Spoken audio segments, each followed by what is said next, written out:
জানা গল্প, চেনা ছন্দ, কাজল চ্যাটার্জি। রূপক। একটি ছোট গ্রাম, বেতিয়া তার নাম।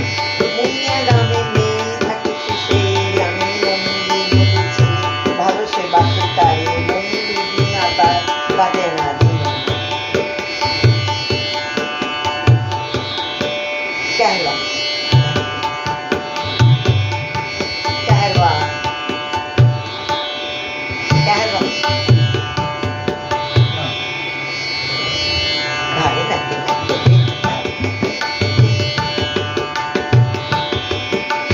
মন লোকে নিয়ে এসে যাবে দূর বিদেশে শহরেতে ঘর ভাড়া করিয়া থাকিবে তার দুজনে মিলিয়া তারা মজুরি থাকিবে ঝাঁপায়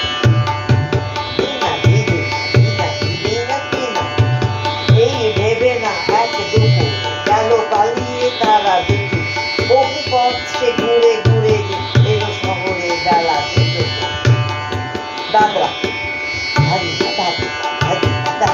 শহরে আসি চমকে চাইয়া রইল তারা দূরেতে বসিয়া কাজের খোঁজেতে পাড়া ও পাড়া ঘুরিয়া ফিরায় পায় না কিনারা শান্ত তাহারা দুপুর বেলাতে গাছের ছাড় রইল বসিয়া তিনটায় না দিদি না